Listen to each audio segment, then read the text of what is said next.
আসসালামু আলাইকুম, স্বাগত জানাচ্ছি আরটিভির রাতের সংবাদে। আপনাদের সঙ্গে আছি আমি সৈয়দা সাদিয়া বেনাজির। দেশের প্রেক্ষাপটে সংখ্যানুপাতিক প্রতিনিধিত্ব পিআর পদ্ধতিতে নির্বাচন সম্ভব নয় বলে মন্তব্য করেছেন বিএনপির স্থায়ী কমিটির সদস্য সালাউদ্দিন আহমেদ। তিনি বলেন, যারা পিআর পদ্ধতিতে নির্বাচন চাচ্ছেন তাদের উদ্দেশ্য নির্বাচন বানচাল করা, আর দ্রুত প্রয়োজনীয় সংস্কার শেষে যৌক্তিক সময়ের মধ্যে নির্বাচনের তারিখ ঘোষণার আহ্বান জানান বিএনপির সিনিয়র যুগ্ম মহাসচিব রুহুল কবির রিজভী। রাজধানীতে পৃথক অনুষ্ঠানে এসব কথা বলেন তারা। মায়াদুর রহমান রুবেলকে সাথে নিয়ে বিল্লাল হোসেনের রিপোর্ট। ২৪ গণ অভ্যুত্থান ঘিরে বিএনপির ৩৬ দিনের কর্মসূচি পালনের লক্ষ্যে চীন মৈত্রী সম্মেলন কেন্দ্রে ভেন্যু পরিদর্শন করেন বিএনপির নেতারা। এ সময় দলটির সিনিয়র যুগ্ম মহাসচিব বলেন, জাতীয় নির্বাচনের তারিখ ঘোষণার মধ্য দিয়ে অধিকাংশ মানুষের আকাঙ্ক্ষা বাস্তবায়ন হবে। কবে নির্বাচন হওয়া উচিত এই নিয়ে বিভিন্ন ফোরামে আলাপ আলোচনা হয়েছে। দেশের অধিকাংশ মানুষ যে প্রত্যাশা করে, যে আকাঙ্ক্ষা ধারণ করে, সেই আকাঙ্ক্ষারই প্রতিফলন ঘটবে নির্বাচনের তারিখ নির্ধারণের ক্ষেত্রে এবং নির্বাচনের ঘোষণার মধ্যে দিয়ে। এদিকে আন্তর্জাতিক মাতৃভাষা ইনস্টিটিউটে যুদ্ধের ময়দান থেকে রাষ্ট্রপ্রধান জিয়াউর রহমান স্মারক প্রকাশনা ও আর্কাইভ উন্মোচন অনুষ্ঠান শেষে পিআর পদ্ধতি ছাড়া দেশের মানুষ নির্বাচন মেনে নেবে না। জামাত নেতার এমন মন্তব্যে সালাউদ্দিন আহমেদ বলেন, এ পদ্ধতিতে যারা নির্বাচন চাচ্ছে তাদের উদ্দেশ্য নির্বাচন বিলম্ব করা। পিআর পদ্ধতির নির্বাচনের মধ্যে আমরা কোনো ঐক্যমত পাইনি। তাছাড়া বাংলাদেশে এই আনুপাতিক হারে নির্বাচনের জন্য কোনো ইতিহাস নাই এবং সংসদীয় রাজনীতি বা সংসদীয় নির্বাচনের ইতিহাস নাই। বাংলাদেশের রাজনৈতিক কালচারে সেটা একটা নতুন আইডিয়া। কোনো সংসদীয় এলাকার ভোটারগণ জানবেন না যে কে তাদের এমপি হবে। স্থানীয় নির্বাচনের জন্য এখন উপযুক্ত সময় নয় বলেও জানান বিএনপির এই নেতা। যারা স্থানীয় সরকারের নির্বাচন জাতীয় সংসদের নির্বাচনের আগে চায়, তাদের একটু উদ্দেশ্য আছে, হয় নির্বাচন বিলম্বিত করা অথবা বাংলাদেশের নির্বাচন না হওয়া। অপরদিকে সিলেটে বিজনেস ডায়ালগ অনুষ্ঠানে যোগ দিয়ে দলটির স্থায়ী কমিটির সদস্য আমির খসরু মাহমুদ চৌধুরী বলেন, বাংলাদেশের অর্থনীতি ১৬ বছরে ধ্বংস করেছে আওয়ামী লীগ। ব্যবসায়িক সংগঠন রাজনীতিকরণ করা চলবে, তবে ফ্যাসিস্টদের দূষণমুক্ত করতে হবে। বিল্লাল হোসেন, আরটিভি, ঢাকা। মৌলিক সংস্কারে ঐকমত্য না হলে গণভোটের দাবি জানালেন ইসলামী আন্দোলন বাংলাদেশের আমির সৈয়দ রেজাউল করিম। রাজধানীর সোহরাওয়ার্দী উদ্যানে দলটির মহাসমাবেশে ইসলামী দলগুলোর সমঝোতার আশাবাদও জানান তিনি। একই অনুষ্ঠানে জামায়াত নেতা মিয়া গোলাম পরওয়ার বলেন, সংখ্যানুপাতিক পদ্ধতি ছাড়া জাতি নির্বাচন মানবে না, আর নতুন বাংলাদেশ গঠনের বিরুদ্ধে বিদেশি শক্তি মাথাচাড়া দিচ্ছে বলে সতর্ক করেন এনসিপির সদস্য সচিব আক্তার হোসেন। মহাসমাবেশে আগে স্থানীয় নির্বাচন সহ ১৬ দফা ঘোষণাপত্র দেয় ইসলামী আন্দোলন। আরও জানাচ্ছেন অরণ্য গফুর। সংস্কার, বিচার ও সংখ্যানুপাতিক পদ্ধতিতে জাতীয় নির্বাচন আয়োজনের দাবিতে এ মহাসমাবেশ ডাকে ইসলামী আন্দোলন। হাতে পাখা আর মুখে নীতি পরিবর্তনের স্লোগান নিয়ে এতে যোগ দেয় দলটির সারা দেশের নেতাকর্মীরা। সোহরাওয়ার্দী উদ্যান পেরিয়ে সমাগম ছড়িয়ে পড়ে আশপাশের এলাকায়। সংখ্যানুপাতিক প্রতিনিধিত্বমূলক নির্বাচন পদ্ধতির সমর্থক বিভিন্ন রাজনৈতিক দলের পাশাপাশি মহাসমাবেশে একাত্মতা জানায় হিন্দু, বৌদ্ধ, খ্রিস্টান সম্প্রদায়ের নেতারাও। ৫৪ বছরের জঞ্জাল পরিষ্কার করে জন আকাঙ্ক্ষার বাংলাদেশ গঠনে প্রয়োজনীয় সংস্কার সাধনে জোর দেন রাজনৈতিক নেতারা। নতুন বাংলাদেশ যাতে প্রতিষ্ঠিত না হয়, সেই কারণে বিদেশি শক্তিগুলো তারা মাথাচাড়া দিয়েছে। আমরা স্পষ্ট করে বলতে চাই, বিদেশি হোক দেশি হোক, কোন শক্তি বাংলাদেশের সংস্কারের আন্দোলনকে দাবায়ে রাখতে পারবে না। এইভাবে জাতীয় নির্বাচন হবে, একই সাথে অনতি বিলম্বে আমরা স্থানীয় নির্বাচন আয়োজনেরও দাবি জানাচ্ছি। সংস্কার এবং দেশের পরিবর্তনের মধ্য দিয়ে নতুন করে জাতীয় ঐক্যের ভিত্তিতে নির্বাচন হবে। আমরা সবাই সেই নির্বাচনে অংশগ্রহণ করব। প্রথমবারের মতো ইসলামী আন্দোলনের সমাবেশে জামায়াতে ইসলামী আমন্ত্রণ পাওয়ায় এ মহাসমাবেশকে দেশীয় রাজনীতির একটি ঐতিহাসিক মুহূর্ত বলে উল্লেখ করেন দলটির সেক্রেটারি জেনারেল।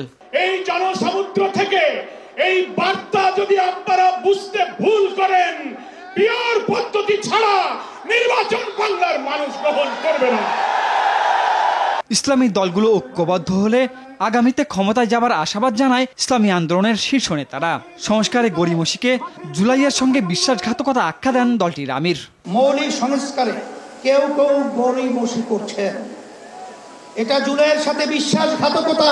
রাষ্ট্রের মূলনীতি সহ সংসদের উভয় কক্ষে পিয়ার পদ্ধতি নির্বাচনের মতো বিষয় ঐক্যমত্য না হলে গণভোটের আয়োজন করতে হবে। রাজনৈতিক মেরুকরণে এ মহাসমাবেশ মাইল ফলক হবার আশা জানায় উপস্থিত জনতা। অরণ্য গফুর, RTV, ঢাকা। অল্প কয়েকজন মানুষ দেশের 90% ব্যবসা নিয়ন্ত্রণ করে একটা সাম্রাজ্য গড়ে তুলেছে বলে অভিযোগ করেছেন জাতীয় নাগরিক পার্টির উত্তরাঞ্চলের মুখ্য সমন্বয়ক সার্জিস আলম। বিকেলে আন্তর্জাতিক MSME দিবস উপলক্ষে রাজধানীতে ন্যাশনাল SME ফাউন্ডেশন আয়োজিত আলোচনা সভা এবং পুরস্কার বিতরণ অনুষ্ঠানে এসব কথা বলেন তিনি। সার্জিস বলেন, অর্থ দিয়ে ব্যবসায়ীরা রাজনৈতিক দলের সঙ্গে হাত মিলিয়েছে, তাই ক্ষুদ্র ব্যবসায়ীদের ঐক্যবদ্ধ হতে হবে। অনুষ্ঠানে দলের মুখ্য সমন্বয়ক নাসিরউদ্দিন পাটোয়ারি বলেন, চাঁদাবাজি মাস্তানি করে টাকা আয় করার কালচার বন্ধ করে দেওয়া হবে। এখানে বড় বড় কিছু বিজনেসম্যান আছেন, তাদের সাথে যেই রাজনৈতিক দলই আসুক না কেন সেই রাজনৈতিক দলের একটা সুন্দর নেগোসিয়েশন হয়ে যায়। সেই বিজনেসম্যানরা ধীরে ধীরে বিজনেস মাফিয়া হয়ে ওঠে। তাদের কিছু মিডিয়া হাউস থাকে, তারা ধীরে ধীরে মিডিয়া মাফিয়া হয়ে ওঠে। এরপরে তাদের কিছু ব্যাংক হয়, ধীরে ধীরে তারা ব্যাংক মাফিয়া হয়ে ওঠে। MSMEর সাথে সম্পৃক্ত তাদের প্রবেশ করার যে দরজাটা, সেই দরজাটাই আসলে বন্ধ করে রাখা হয়। এই কালচারটা থেকে আমাদের বের হয়ে আসার জন্য আমাদের একটা চক্রের বিরুদ্ধে ফাইট করতে হবে। দল মত উঠতে গিয়ে বাংলাদেশের 18 কোটি মানুষের জন্য আমরা কাজ করব। আমরা যতদিন বাংলাদেশে থাকবে, বাংলাদেশ নিরাপদ থাকবে, আমাদের রক্তের উপর দিয়ে বাংলাদেশের উপরে কেউ আঘাত করতে হবে, এর আগে কেউ পারবে না ইনশাআল্লাহ। জুলাই আগস্ট গণ অভ্যুত্থানের প্রথম বার্ষিকী উপলক্ষে জাতীয় সমাবেশ সহ 12 দফা কর্মসূচি ঘোষণা করেছে জামায়াত। দুপুরে দলের সেক্রেটারি জেনারেল মিয়া গোলাম পরওয়ার এই কর্মসূচি ঘোষণা করেন। গণ অভ্যুত্থানে শহীদ, আহত ও পঙ্গুত্ব বরণকারীদের জন্য সারা দেশে দোয়া অনুষ্ঠান সহ নানা কর্মসূচি পালন করা হবে বলে জানান তিনি। এছাড়া সাংবাদিক, শিক্ষক, চিকিৎসক, আইনজীবী, প্রকৌশলী ও আলেম ওলামাদের উদ্যোগে আলোচনা সভা আয়োজন করে দলটি। এই জুলাই আকাঙ্ক্ষার পূরণের জন্য যারা ত্যাগ স্বীকার করেছিলেন সকল দেশবাসী এবং আমাদের সকল শাখার নেতৃবৃন্দের কাছেও আজকে আমরা আহ্বান জানাচ্ছি, এই ঘোষিত কর্মসূচি পূর্ণভাবে অনুসরণ করে প্রতিটি মহানগরীর জেলা, উপজেলা, থানায়, শাখায় শাখায় আমরা এই জুলাই আগস্ট গণ অভ্যুত্থানের প্রথম বার্ষিকী কর্মসূচি সফল করব। জাতীয় রাজস্ব বোর্ড NBR চেয়ারম্যানের পদত্যাগের দাবিতে চলমান মার্চ টু NBR ও কমপ্লিট শাটডাউন কর্মসূচি অব্যাহত রাখার ঘোষণা দিয়েছে NBR সংস্কার ঐক্য পরিষদ। তবে আন্তর্জাতিক যাত্রী সেবা এই কর্মসূচির আওতামুক্ত থাকবে। বিকেলে সংবাদ সম্মেলনে ঐক্য পরিষদের পক্ষ থেকে জানানো হয়, দাবি আদায় না হওয়া পর্যন্ত তাদের আন্দোলন চলবে। তবে সংকট সমাধানে যে কোনো সময় অর্থ মন্ত্রণালয়ের সাথে বৈঠকে বসতে প্রস্তুত বলেও জানান তারা। এর আগে 5 দফা দাবিতে অর্থ মন্ত্রণালয় ও NBR এর নির্দেশনা উপেক্ষা করে সকাল থেকে আগারগাঁওয়ে NBR ভবনের সামনে অবস্থান নেয় সারা দেশ থেকে আগত NBR এর বিভিন্ন দপ্তরের কর্মকর্তা কর্মচারীরা। NBR এর বর্তমান চেয়ারম্যানকে দায়িত্বে রেখে 25 মে 2025 খ্রিস্টাব্দ তারিখের সরকার কর্তৃক জারিকৃত প্রেস বিজ্ঞপ্তির আলোকে রাজস্ব সংস্কার সম্ভব নয়, কারণ তিনি তদনুযায়ী এটি বাস্তবায়ন হতে দেবেন না। স্পষ্টতই তিনি ফ্যাসিবাদের দোসর একটি বিশেষ গোষ্ঠীর এজেন্ডা বাস্তবায়নে প্রতিভূ হিসেবে কাজ করছেন। 29 জুন 2025 খ্রিস্টাব্দ তারিখ থেকে ট্যাক্স, কাস্টমস ও ভ্যাট বিভাগের সকল দপ্তরে লাগাতার কমপ্লিট শাটডাউন যথারীতি চলবে। তবে আন্তর্জাতিক যাত্রী সেবা এই কমপ্লিট শাটডাউনের আওতা বহির্ভূত থাকবে। এদিকে এনবিআর কমপ্লিট শাটডাউন অর্থনীতির জন্য অশনি সংকেত উল্লেখ করে এ কর্মসূচি থেকে সরে আসতে কর্মকর্তাদের আহ্বান জানিয়েছেন ব্যবসায়ী নেতারা। তারা মনে করেন উপদেষ্টার কার্যালয়ের নেতৃত্বে দ্রুত অর্থ ও বাণিজ্য মন্ত্রণালয় ও বিডার উচিত আন্দোলনরতদের সঙ্গে আলোচনায় বসা। ব্যবসায়ীরা বলেন, রাজস্ব বোর্ডের কলম বিরতিতে প্রতিদিন ২৫০০ কোটি টাকা ব্যবসায়িক লেনদেন ব্যাহত হচ্ছে। আতিকা রহমানের রিপোর্ট। জাতীয় রাজস্ব বোর্ডের অচলাবস্থার পরিপ্রেক্ষিতে রাজধানীর একটি হোটেলে যৌথ সংবাদ সম্মেলন করেন FBCCI, BGMEA, Dhaka chamber of commerce, BPGMEA সহ ব্যবসায়ীদের বিভিন্ন সংগঠনের শীর্ষ নেতারা। এ সময় তারা বলেন, রাজস্ব বোর্ডের কর্মকর্তা কর্মচারীদের কলম বিরতিতে সঠিক সময়ে আমদানি করা কাঁচামাল খালাস করা যাচ্ছে না, বাতিল হচ্ছে বিদেশি ক্রয় ও রপ্তানি আদেশ। প্রতিদিন হলো ২৫০০ থেকে ২৬০০ কোটি টাকার মতো ডিসরাপশন হচ্ছে এবং এটা যে রিকারিং এফেক্ট সেটা হলো এনামাস। এনবিআর রিফর্ম হওয়া উচিত, এখানে আমাদের পুরোপুরি সমর্থন আছে। এটা কিভাবে হবে, এটা যারা সংশ্লিষ্ট স্টেক হোল্ডার আমরা যেটা লিখেছি তাদের সাথে আলাপ আলোচনা করে তাদের মতামত নিয়ে আমরা মনে করি একটা সমাধান খুঁজে পাওয়া সম্ভব। তারা বলেন, শুধু এনবিআর চেয়ারম্যানের অপসারণে সমাধান আসবে না, সংকট উত্তরণে আন্দোলনকারীদের সঙ্গে সরকারের আলোচনায় বসা জরুরি। প্রধান উপদেষ্টার কার্যালয়ের নেতৃত্বে সরকারের সংশ্লিষ্ট মন্ত্রণালয় ও বিভাগ যথা অর্থ মন্ত্রণালয়, বাণিজ্য মন্ত্রণালয় এবং বিডার যৌথভাবে আন্দোলনরত কর্মকর্তা কর্মচারীদের সাথে আলোচনায় বসা অতীব জরুরি। আন্দোলনে অনেক ব্যবসায়ী ইন্ধন দিচ্ছেন। অর্থ উপদেষ্টার এমন বক্তব্য দুঃখজনক বলে মন্তব্য করেন ব্যবসায়ী নেতারা। রেডিমেড গার্মেন্টের উপরে আপনি 83%-এর উপরে you are dependent for export. তো সেইটা যদি বন্ধ হয়ে যায়, তারপরে আসতেছে লেদার, তারপরে আসতেছে ফার্মাসিউটিক্যাল, তো সেরামিক, তো ওগুলা যদি বন্ধ হয়ে যায় তাহলে আপনি যাবেন কোথায়? পুরো ইকোনমি বন্ধ হয়ে যাবে। এনবিআর এর যৌক্তিক সংস্কার, উত্তম রাজস্ব নীতি প্রণয়ন ও রাজস্ব ব্যবস্থাপনা কার্যক্রম আলাদা করার অধ্যাদেশ নিয়ে আলোচনার আহ্বান জানায় ব্যবসায়ী সংগঠনগুলো। বাণিজ্য, বিনিয়োগ, রপ্তানি। আতিকা রহমান, RTV, ঢাকা। সরকার পরিবর্তন না হলে অর্থনীতিকে আইসিইউ থেকে পুনরুদ্ধার সম্ভব হতো না বলে মন্তব্য করেছেন প্রধান উপদেষ্টার বিশেষ সহকারী ডক্টর আনিসুজ্জামান চৌধুরী। বলেন, অর্থনীতির বেহাল দশার জন্য বিশ্ব ব্যাংক ও IMFও দায় এড়াতে পারে না। তিনি বলেন, এই অবস্থায় ব্যাংক সুদ হার কমানোর পাশাপাশি নিরবচ্ছিন্ন জ্বালানি সরবরাহের তাগিদ দেন ব্যবসায়ীরা। আরও জানাচ্ছেন তৌহিদুর রহমান। ব্যাংকিং খাতে ঋণ গ্রহীতাদের চ্যালেঞ্জ বিষয়ক এক সেমিনারের আয়োজন করে Dhaka chamber of commerce and industries. 2022 সালে দেশে মূল্যস্ফীতি ছিল 7.7%। চলতি বছরে তা 10% ছাড়িয়েছে। কঠিন মুদ্রানীতির ফলে প্রায় 31.8% রপ্তানি সক্ষমতা কমেছে। এতে গেল 3 বছরে ব্যবসায়ীদের অন্তত $5 বিলিয়ন বাড়তি সুদ গুনতে হয়েছে। খেলাপি ঋণের পরিমাণ বেড়ে 24% ছাড়িয়েছে। গত 3 বছরে আমাদের আনরিয়ালাইজ লস প্রায় 3 লক্ষ কোটি টাকার উপরে। বিদ্যুৎ জ্বালানির সংকটেও ক্ষতিগ্রস্ত শিল্প মালিকরা। অনেক জায়গাতেই দেখা যাচ্ছে ব্যাংকগুলো শুধুমাত্র সুদের ব্যবসাটাই চিন্তা করছে, পার্টনারশিপের ব্যবসাটা চিন্তা করছে না। যারা গুড বড়রা, যারা টাইমলি লোন পেব্যাক করে, তাদের জন্য আমি কোনো সার্কুলার খুব বেশি দেখি নেই। এত ইন্টারেস্ট রেট দিয়ে আসলে এটা আমাদের কাস্টমারদের পাস অন করতে হচ্ছে, অবশ্যই এটাকে তারা নিতে পারছে না। অতিরিক্ত খেলাপি ঋণের বোঝা থাকা সত্ত্বেও অনেক ব্যাংকের সক্ষমতা আছে বলে মনে করেন কেন্দ্রীয় ব্যাংকের এই শীর্ষ কর্মকর্তা। Lending rate 12-13-14%, deposit rate 6-7-8। যে সমস্ত ভালো ব্যাংক তারা তো ইন্টারেস্ট কমে দিতে পারে, কমাচ্ছে না। সুদহার বাড়ানো সত্ত্বেও মূল্যস্ফীতি নিয়ন্ত্রণ সম্ভব বলে মনে করেন প্রধান উপদেষ্টার বিশেষ সহকারী। আগের সরকার বেশি দিন টিকে থাকলে হিউজ একটা ক্রাইসিস আপনারা অ্যাভয়েড করতে পারতেন না। আইসিইউ থেকে আমরা বেরিয়ে আসতে পারতাম না, এই ইকোনমি বেরিয়ে আসতে পারতো না। প্রয়োজনীয় সংস্কার করে অর্থনীতিকে এগিয়ে নেওয়ার পরামর্শ দেন বক্তারা। অর্থনীতির গতিটা আবার সঞ্চালন করতে পারি। তৌহিদুর রহমান, RTV, ঢাকা। দেশে করোনা আক্রান্ত হয়ে 2 জনের মৃত্যু হয়েছে, আর ডেঙ্গুতে মারা গেছেন 1 জন। শনিবার সকাল 8টা পর্যন্ত আগের 24 ঘন্টায় এসব প্রাণহানি ঘটে। এ সময়ের মধ্যে ডেঙ্গু জ্বরে আক্রান্ত হয়ে হাসপাতালে ভর্তি হয়েছেন 262 জন। শনিবার স্বাস্থ্য অধিদপ্তরের হেলথ ইমার্জেন্সি অপারেশন সেন্টার ও কন্ট্রোল রুম থেকে পাঠানো প্রেস বিজ্ঞপ্তিতে এ তথ্য জানানো হয়। এদিকে সারা দেশে 181 জনের নমুনা পরীক্ষা করে 7 জনের দেহে করোনা শনাক্ত হয়। এ নিয়ে মোট আক্রান্তের সংখ্যা সংখ্যা বেড়ে দাঁড়িয়েছে 20,52,080 জনে।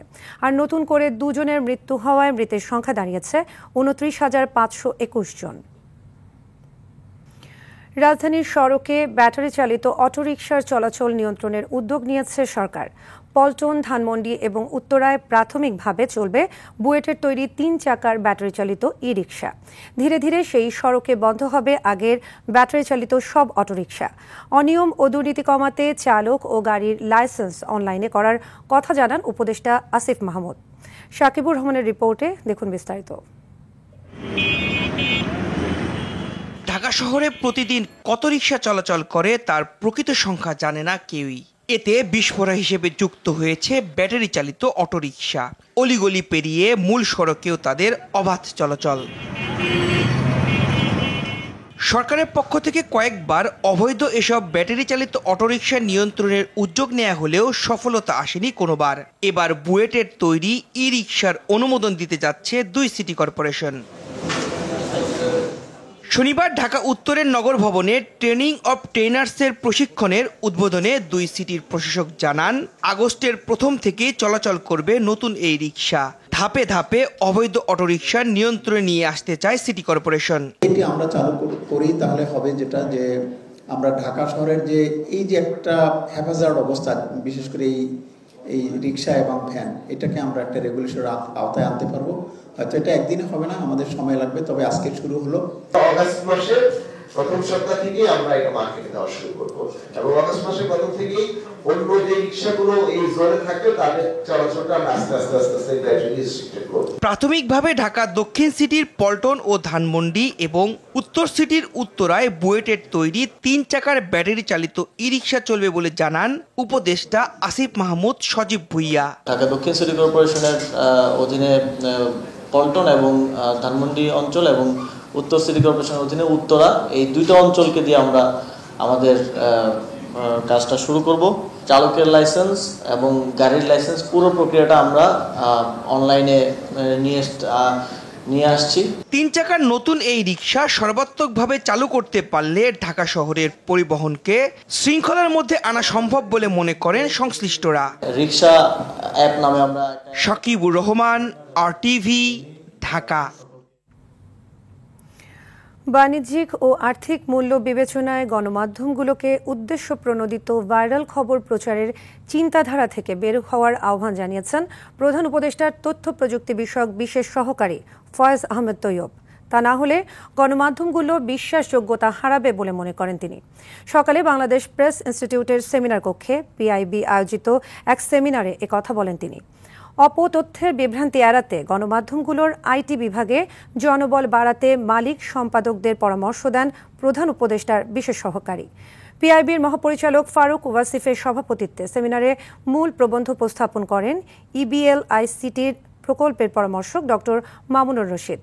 এতে গণমাধ্যমের বিভিন্ন পর্যায়ের প্রতিনিধিরা অংশ নেন।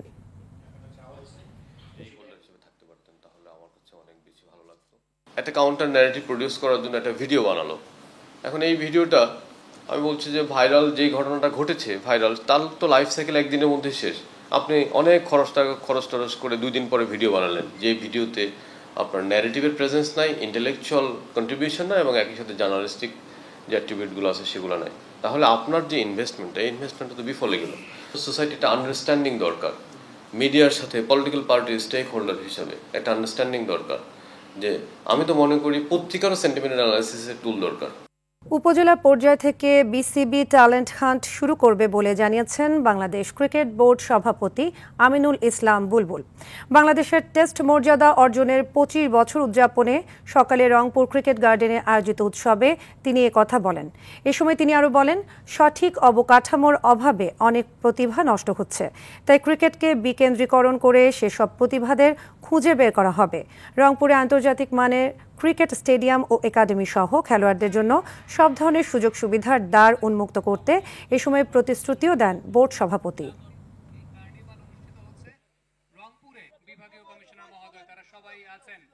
এখানে তো অনেকটা কাজ আগিয়ে গেল, বাকিটা বাংলাদেশ ক্রিকেট বোর্ড সেটা শুধু চেষ্টা করবে না, বাস্তবায়িত করার জন্য যে পদক্ষেপ নেওয়ার সেগুলো নেবে। কেননা এটা তো ধরেন আমরা যে নাসির শুভ, নাইম এখান থেকে খেলেছে, সুমনারা যেখান থেকে খেলছে, এরা তো ধরেন এমনি খেলেনি, এদের তো প্রতিভা ছিল বলে তারা খেলেছে। এই প্রতিভাকে যদি আমরা আরও সুযোগ করে দিতে পারি, আমাদের আরও বড় বড় প্রতিভা এখান থেকে বের হবে। রাতের সংবাদ এ পর্যন্তই। মধ্যরাতের সংবাদ রাত 1টায় দেখার আমন্ত্রণ রইল। ধন্যবাদ সবাইকে।